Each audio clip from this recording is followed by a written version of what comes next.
Look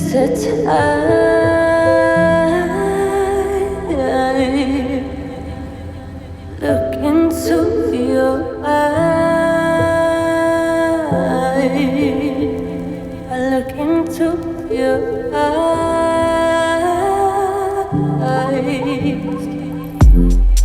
No longer mine.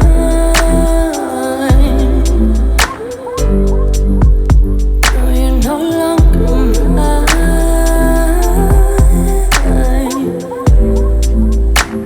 The silence will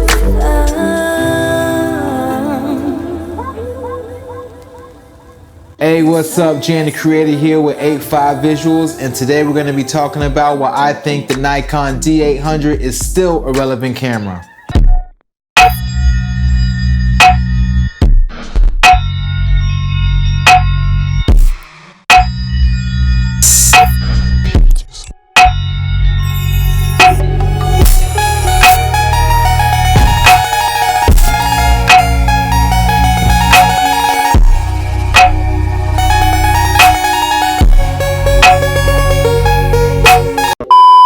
Alright, so just to give you a little context, so a couple years back I was in search of a full frame camera, but I didn't have full frame money, and I want to make sure I can get some good glass with it. I've always had a thing for Nikon cameras. A lot of photographers that I like, they tend to shoot Nikon cameras, so I just had a general love for the look of Nikon, so I chose to go with that brand. Chef don't judge. Alright, so real quick, let's run through the specs. It has a full frame FX sensor, 36.3 megapixels. It has 51 autofocus points. Now, mind you, those aren't edge to edge. Alright, they're like right there. Alright, so it's still 51. Alright, let's just say that. So it has two card slots. One card slot is a SD and one card slot is a CFast. I don't know why they didn't put the updated slot in this one like the D4 did that year, but oh well. It has an ISO range of 100 to 6400. Now, a lot of people might complain about this, but me personally, I've never had to really take it that high that often. Every now and then you might catch somebody in that kind of dark area where you might need to boost it up a little bit.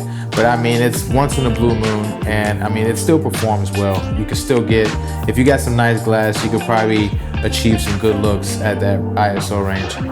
The batteries that it takes are the D7000 batteries, which are pretty common in the Nikon ecosystem. Yeah, you could, pretty much get this battery, and if you plan on upgrading to like the D810 or the D850, it's still gonna use the same batteries.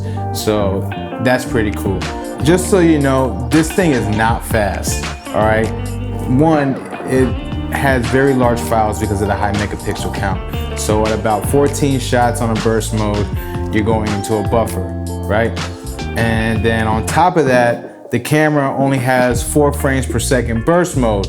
So, it's really embarrassing trying to go off right next to like a 1DX or something like that, where they're like, and you're like, check, check, check, check, check. It's whatever. I mean, I deal with it, and I'm able to still achieve very good photos with that burst mode. I barely even use it. I'm more of like a one-click kind of guy. I don't shoot sports that often, and when I do, I'm usually paid to shoot video, not photography.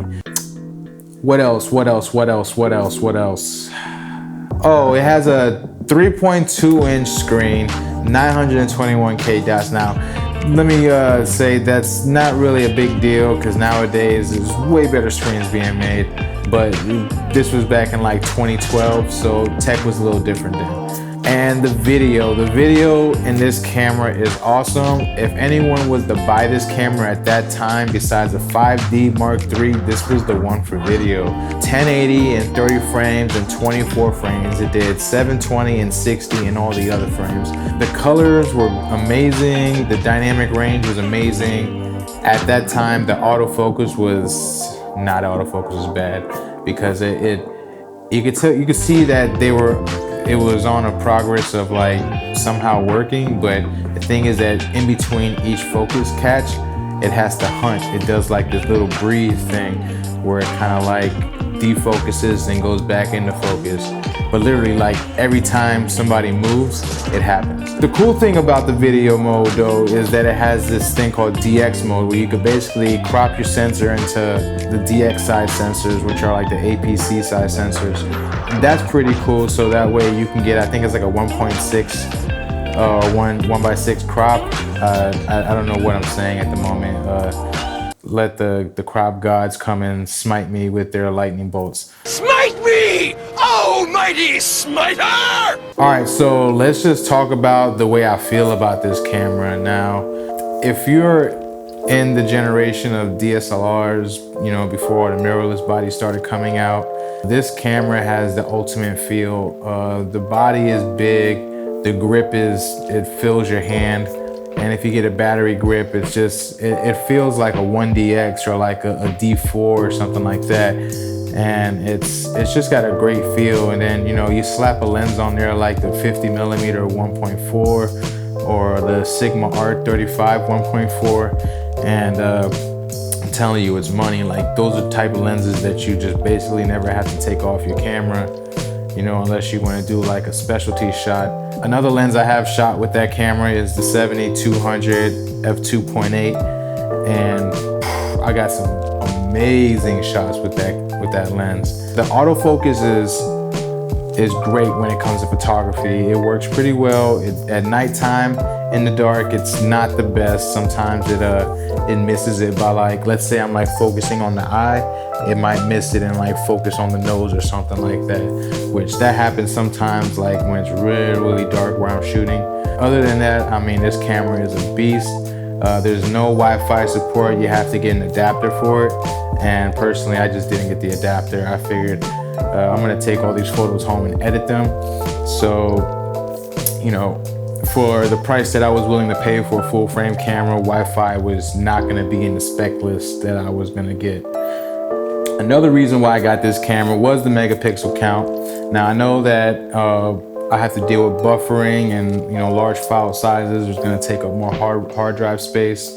But in the end, I wanna be able to, like, let's say that, you know, I take this picture in the post and I make, you know, one version of it, which is the regular picture. And then I just wanna take maybe like the top right corner and make like a crazy edit and add that in and blah, blah, blah. I want to be able to take things and not lose so much quality, and having those megapixels definitely helps with that, keeping everything nice and tack sharp, you know, throughout all the cropping and all that stuff. So I haven't shot much video with this camera because I do have actual video cameras, which is the reason why I bought this camera, was primarily for photography. So, but I have taken it around the house, kind of filming dogs with it. And I gotta say that I'm kind of mad that I haven't filmed with this camera yet, because the footage that comes out of it is amazing. It really looks good, and I really am contemplating on making more videos with my Nikon and just leaving the other guys at home and just having a photography and video camera in one piece, you know what I mean? So the lenses that I like to shoot with this camera right now, or the lenses that I do have at the moment, the first one I got was the Sigma 28-70 f2.8. This lens is pretty cheap. I think it was not even $200 when I got it. And I managed to break it within like the first couple weeks. Dropped it off of the couch while it was still on the body, and it was fully extended. So the back end of it it wiggles and wobbles, but it still autofocuses and takes great pictures. I just gotta kind of hold it in place. The next lens that I use for this camera is a 35mm f1.4 Sigma Art. Now, when I tell you this lens is amazing, it's probably the best photography lens I've ever bought and ever will buy. It's just like anything I point this at, it makes it look good. And it has that nice wide feel to it, and you can still get real close up to somebody and get that nice shallow depth of field, and, you know, basically turn this into like a 50mm look. But I love it because it's just like if somebody is like right up in your face and it's just like, hey, take my picture, and you know they make a crazy face, you'll get it. You know, it's not like you have to worry about, oh, I'm too close or this and that. You just point the camera and you shoot it and it's there. It's on your memory card and it's good. I promise you. You know, a little bit of cropping, moving the picture and stuff like that sometimes, but this lens, it's a keeper. So if you're ever thinking about getting this lens for any of your cameras, 35mm f1.4 Sigma Art, get it. The next one, I just got this lens actually, and I still really haven't taken it out and used it for some real work, but I plan on doing it. It's the 50mm Nikon f1.4. And man, let me tell you, taking this lens out of the box, it felt amazing. It looked amazing. Taking a few pictures around the house with my puppies and stuff, it's great. And I've shot with the 50mm f1.8. I took it to a church event and it took amazing pictures, and it's basically what convinced me to get this lens. I just wanted a little bit more light, and you know, I really dig the 1.4 lenses. But yeah, so that's the 3 lenses that I primarily use with this camera. So if you're looking for a high megapixel camera, but you don't really got $3,000 to spend on a nice mirrorless camera with, you know, brand new mirrorless lenses and stuff like that, you know, and you're talking like 5K out the door just on like a body and a lens. You know, you want to save some dollars and keep it OG. Just hit up eBay, get you a D800. I think even the D750s, if you're looking to get like somewhere in like the 24 to 26 megapixel range, the D750s are also in the same price range of like $800 to $900 to like 1K right now. And they shoot faster than this camera. And I believe it has a tilting screen. So yeah, there's options out there, guys. And that one also has Wi-Fi. I didn't realize about that camera till after I bought this camera, like a year later. They dropped the price on the 750s. So it was a little too late for me. I'm happy with what I have right now, so there's no reason for me to go get a D750. So when the time comes and I'm ready for a mirrorless camera, I'm gonna get it. Yeah, I love my D800.